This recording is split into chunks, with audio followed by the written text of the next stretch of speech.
சாண்டில்யன் அவர்களின் விலைராணி. அத்தியாயம் 67. சந்தனதாசன்.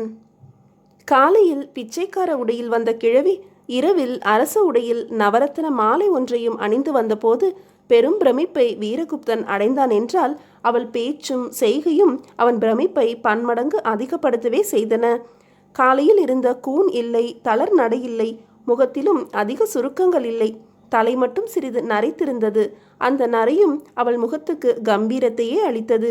நிமிர்ந்த நடையுடன் அவன் அறையில் பிரவேசித்த போது நடுநிசி இருக்கும் ஆதலால் இந்த வேளையில் மாளிகையின் கட்டுக்காவல்களை கடந்து இவள் எப்படி வந்தாள் என்று தன்னைத்தானே கேட்டுக்கொண்ட வீரகுப்தன் அவள் கையில் இருந்த வஜ்ரதண்டத்தை கவனித்தான். அந்த வஜ்ரதண்டம் நல்ல கனமான பிரம்பினால் செய்யப்பட்டு அதன் இரு கோடிகளிலும் வெள்ளி பூண்களால் மறைக்கப்பட்டு இருந்தன.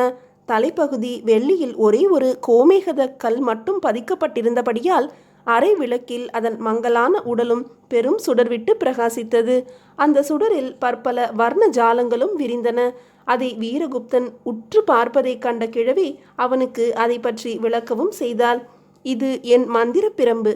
வைரம் பாய்ந்த முற்றிய பிரம்பால் செய்யப்பட்டிருப்பதாலும் என்ன செய்தாலும் உடையாத தன்மையாலும் இதை தந்திர சாஸ்திரம் அறிந்தவர்கள் வஜ்ரதண்டம் என்று அழைப்பார்கள் என்று கூறிய கிழவி, வீரகுப்தரே, புறப்படுங்கள், உங்கள் விடுதலை சமயம் நெருங்கிவிட்டது என்றாள். வீரகுப்தன் மந்திர கிழவியை சந்தேகத்துடன் உற்று நோக்கினான். இந்த நடுநிசியில் ஏன் வந்தாள் என்று வினவவும் செய்தான். அவள் லேசாக நகைத்தாள். அவள் நகைத்த போது அவள் பற்கள் கிழவியின் பற்களாக இல்லாமல் ஒரே சீராக வாலிப வயதுள்ளவர்களின் பல்வரிசையை போலிருந்ததை கவனித்த வீரகுப்தனின் சந்தேகம் அதிகமாகவே அவன் உட்கார்ந்திருந்த கட்டிலை விட்டு எழுந்திருக்கவில்லை. நகைத்துவிட்டு அவளே பதில் சொன்னால் ஒரு கேள்வியின் மூலமாக. ராட்சசன் சிறை செய்த ஒருவரை விடுவிக்க நடுநிசியில் வராமல் பட்டப்பகலிலா வருவார்கள் என்று அவள் வினவினாள். நடுநிசியில் தனித்து வர உனக்கு பயமாக இல்லையா என்று மீண்டும் ஒரு கேள்வியை வீசினான். இத்தகைய அலுவலில் ஈடுபடுகிறவர்கள் பயப்படுவது சாத்தியமா என்று அவளும் கேட்டாள். கங்கை கரையில் இந்த நேரத்தில் பிசாசுகள் உலாவுவதாக கேள்வி. அவற்றை பற்றி கூட பயமில்லையா உனக்கு என்று வேண்டுமென்றே கேட்டான் வீரகுப்தன். அந்த பிசாசுகள் உண்மையில் தனநந்தனும் அவனது மகளும் தான் என்று அறிந்திருந்தும் கிழவி சொன்ன பதில் வீரகுப்தனை திகைக்க வைத்தது. இந்த ஊரில் மனித பிசாசுகள் தான் அதிகம். அப்படியே நிஜ பிசாசுகள் இருந்தாலும் சூனியக்காரி அவருக்கு பயப்படுவாளா என்றாள் கிழவி. அப்படியானால் நீ சூனியக்காரிதானா? வீரகுப்தன் கேள்வியில் வியப்பு இருந்தது. காலையில் வீரர்கள் சொன்னதை நீங்கள் கேட்கவில்லை என்றாள் கிழவி. அவள் சொற்களில் கேலி ஒலித்தது. கேட்டேன், ஆனால் நம்பவில்லை. ஏன்? உண்மையான சூனியக்காரியிடம் காவலர்கள் பயப்படுவார்கள், தொடவும் அஞ்சுவார்கள், அடித்து கீழே தள்ள மாட்டார்கள். இதை கேட்ட சூனியக்காரி முறுவல் கொண்டாள். அங்குதான் நீர் தவறு செய்கிறீர் வீரகுப்தரே. பகலில் யாருக்கும் தைரியம் உண்டு என்று இழுத்தால் முறுவலின் ஊடே. இரவில் தைரியம் இருந்தால் நான் உள்ளே நுழைந்திருக்க முடியாது. சரி, நீ எதற்காக என்னை விடுவிக்க வேண்டும்? ஆச்சாரியர் கட்டளை. ஆச்சாரியரை உனக்கு எப்படி தெரியும்? தந்திர சாஸ்திரம் அவரிடம் பயின்றேன். எனக்கு முதலில் மந்திர உபதேசம் செய்தவர் அவர்தான். இதை சொன்ன சூனியக்காரி தலை வணங்கினால் ஆச்சாரியரை நினைத்து. அத்துடன் சிறிது கடுமையாகவும் சொன்னால், வீரகுப்தரே, இப்படி தர்க்கம் செய்து கொண்டிருந்தால் இரவு ஓடிவிடும். நீர் இங்கேயே அடுத்த பல மாதங்களுக்கு வாசம் செய்யலாம். வருகிறீர்களா இல்லையா என்று. அதற்கு மேல் வீரகுப்தன் ஆட்சேபனை எதுவும் சொல்லவில்லை. தனது வாளை எடுத்து கச்சியில் கட்டிக்கொண்டு குருவாளை கச்சியில் சொருகி கொண்டு கிளம்பினான். கிழவி அடுத்து ஏதும் பேசவில்லை. திரும்பி அவன் அரை வாயிற்படியை நோக்கி நடந்தாள்.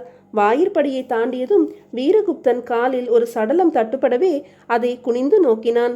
தன்னை காக்க நியமிக்கப்பட்ட காவலரில் அவன் ஒருவன் என்பதை உணர்ந்த வீரகுப்தன், கிழவி, இவனை என்ன செய்தாய் என்று வினவினான். ஏதும் செய்யவில்லை, மயக்கமாக இருக்கிறான், காலையில் எழுந்து விடுவான் என்று சொன்ன சூனியக்காரி அதற்கு மேல் பதில் ஏதும் சொல்லாமலும் திரும்பி பார்க்காமலும் நடந்தாள். அடுத்த 4 வாயில்களிலும் 2 காவலர் கீழே பிணங்களைப் போல கிடந்தனர். அவர்களை அனாயாசமாக தாண்டி சென்றாள் கிழவி. கடைசி வாயிலில் மட்டும் புதிய காவலர் 2 நடுநிசி காவல் மாற்ற வந்தவர்கள் சட்டென்று நின்று, யாரங்கே என்று குரல் கொடுத்தார்கள்.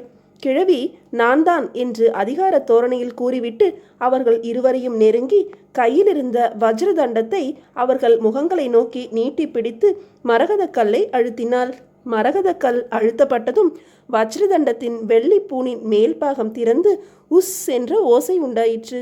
ஓசையை தொடர்ந்து ஒரு சிறு புகை கிளம்பியது. அடுத்த வினாடி இரு காவலரும் மண்ணில் சாய்ந்தனர். இந்த நிகழ்ச்சியை பொருட்படுத்தாமல் கங்கை கரையை நோக்கி வேகமாக நடந்த கிழவி அங்கிருந்த மரக்கூட்டத்தில் நுழைந்துவிட்டாள். அவளை பின்தொடர்ந்த வீரகுப்தனும் தலைக்கு மேல் ஓடிய வெள்ளம் ஜான் ஓடினால் என்ன, முழம் ஓடினால் என்ன என்ற நினைப்பில் நடந்தான். இப்படி அரை ஜாமம் நேரம் படர்ந்ததும் காடலிபுத்திரத்தின் தெற்கு வாயிலின் வெளிப்புறத்திற்கு வந்த கிழவி பட்டென்று நின்று எதிரே தெரிந்த ஒரு மரத்தை காட்டினாள். அதன் கீழ் இருந்த புறவியை கண்டு பிரமித்த வீரகுப்தன், அது என் புறவி என்றான் வியப்புடன். ஆம், உங்கள் புறவிதான். மகாமந்திரியுடன் நீங்கள் வந்தபோது ஏறி வந்த அதே புறவிதான். இப்பொழுது நாம் இருக்கும் இடம் நகரத்தின் வெளிப்புறம். இனி நீங்கள் இந்த கரையோரமாக புறவியில் சென்றால் இந்நகரத்தை பாதுகாக்கும் பெரிய கோட்டை மதில் வரும். அதை ஒட்டி சென்றால் அதற்குள் எழும் பெரிய வேல் கூடங்களில் கண்ணில் படாமல் போகலாம். பிறகு நீங்கள் தப்புவது உங்கள் சாமர்த்தியத்தை பொறுத்தது என்று விளக்கினாள் கிழவி. வீரகுப்தன் அவளுக்கு நன்றி தெரிவித்துவிட்டு புறவி இருந்த மரத்தை நாடி சென்றான். அவனை கண்டதும் புறவி கனைத்து தனது கழுத்தை நீட்டி மூக்கால் அவனை செல்லமாக முட்டவும் செய்தது. அதை தட்டி கொடுத்துவிட்டு அதன் மீது மெதுவாக ஏறிய வீரகுப்தன் கடிவாள கயிறுகளை இழுத்து அதை மெதுவாக நடக்க விட்டான். அவன் புறவி நடக்கத் தொடங்கியதும் சூனியக்கார கிழவியின் சொரூபம் மாறியது. தலையில் இருந்த பெண் முடியை பிரித்து எடுத்தாள். உடலை சுற்றியிருந்த புடவையையும் அவிழ்த்து போட்டாள். அவள் இருந்த இடத்தில் வாலிபனான ஆண்மகன் ஒருவன் நின்றிருந்தான். அவன் முகத்தில் மகிழ்ச்சியின் சாயை தாண்டவமாடியது. வீரகுப்தா, போ, உன் மரணத்துக்கு ராட்சசன் தந்திரத்துக்கு நீ இலக்காகிவிட்டாய். தப்பும் குற்றவாளிகளை அழிக்க கண்டிப்பான உத்தரவிருக்கிறது. தென்புற மதிலை அடைந்ததும் 1000 வேல்கள் உன் மீது வீசப்படும். பாடலிபுத்திரம் உனது மரணப்படுக்கையாகும் என்று சற்று இறைந்தே சொன்னான் சூனியக்காரி வேஷம் போட்டவனும் ராட்சசனுடைய உயிர் நண்பனுமான சந்தனதாசன்.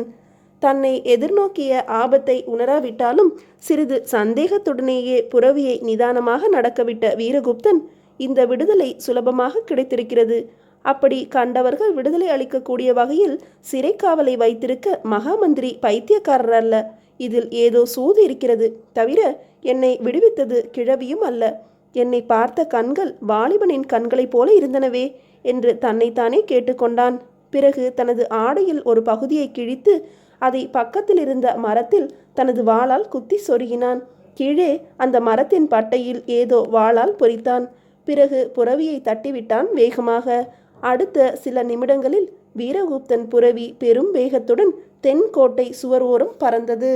சுவரை அடுத்து மரத்தில் நிர்மாணிக்கப்பட்டிருந்த விற்கூடங்களிலும் வேர்க்கூடங்களிலும் பந்தங்கள் பெரிதாக எரிந்தன. அம்புகளும் வேல்களும் கோட்டைக்கு வெளியே 100 கணக்கில் பறந்து வந்தன. புறவி மீது யாருமில்லை என்று ஒரு வீரன் கூவிய ஒலி நகரம் தூங்கிய அந்த நடுநிசையில் பலமாக இரவின் அமைதியை கிழித்தது. புறவி மீது நன்றாக குப்புற படுத்துவிட்ட வீரகுப்தன் படுத்த வண்ணமே புறவியின் கடிவாளத்தை இழுக்க புறவி காற்றை போல பறந்தது. புறவி மீது வீரகுப்தன் படுத்து விட்டதாலும் தனது அங்கியை மேலே போர்த்தி கொண்டு விட்டதாலும் மதிலோரத்தில் அத்தனை பந்தங்கள் எரிந்தும் விழுந்துவிட்ட நிழல் அளித்த மறைவாலும் வீரகுப்தன் தெற்கு கோட்டை சுவரை அடுத்து பறந்து விட்டான். அப்படி பறந்தும் அவன் காலில் காவலர் எய்த அம்பு ஒன்று பதிந்து குருதி பீரிடத் தொடங்கியது. அதை சிறிதும் லட்சியம் செய்யாமல் நகரத்துக்கு வெளியே சோனா நதிக்கு செல்லும் சாலையில் மறைந்துவிட்ட வீரகுப்தன் சோனா நதிக்கரை ஓரமே பயணம் செய்தான்.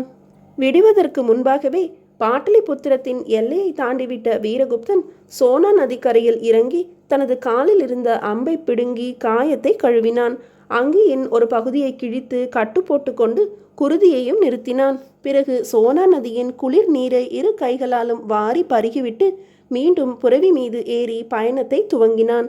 10 நாட்கள் ஆங்காங்கு இடையே கிடைத்த உணவை உண்டும் இரவுகளிலும் 2 நாழிகைக்கு மேல் இளைப்பாராமலும் பயணம் செய்து சந்திரகுப்தன் படைத்தளம் அமைந்திருந்த இடத்திற்கு வந்து சேர்ந்தான்.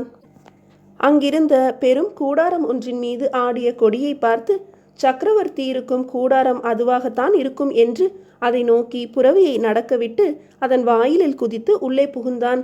கூடாரத்துக்குள் மந்திர ஆலோசனையில் இருந்த ஆச்சாரியரும் சந்திரகுப்தனும் முன்னறிவிப்பு ஏதுமில்லாமல் உள்ளே நுழைந்த வீரகுப்தனை ஏறிட்டு நோக்கினார்கள். பயணத்தினால் ஏறிய புழுதியுடனும் கால் கட்டுடனும் விகார முகத்துடனும் நின்ற வீரகுப்தன் சாட்சாத் அரக்கனை போல் இருந்தான்.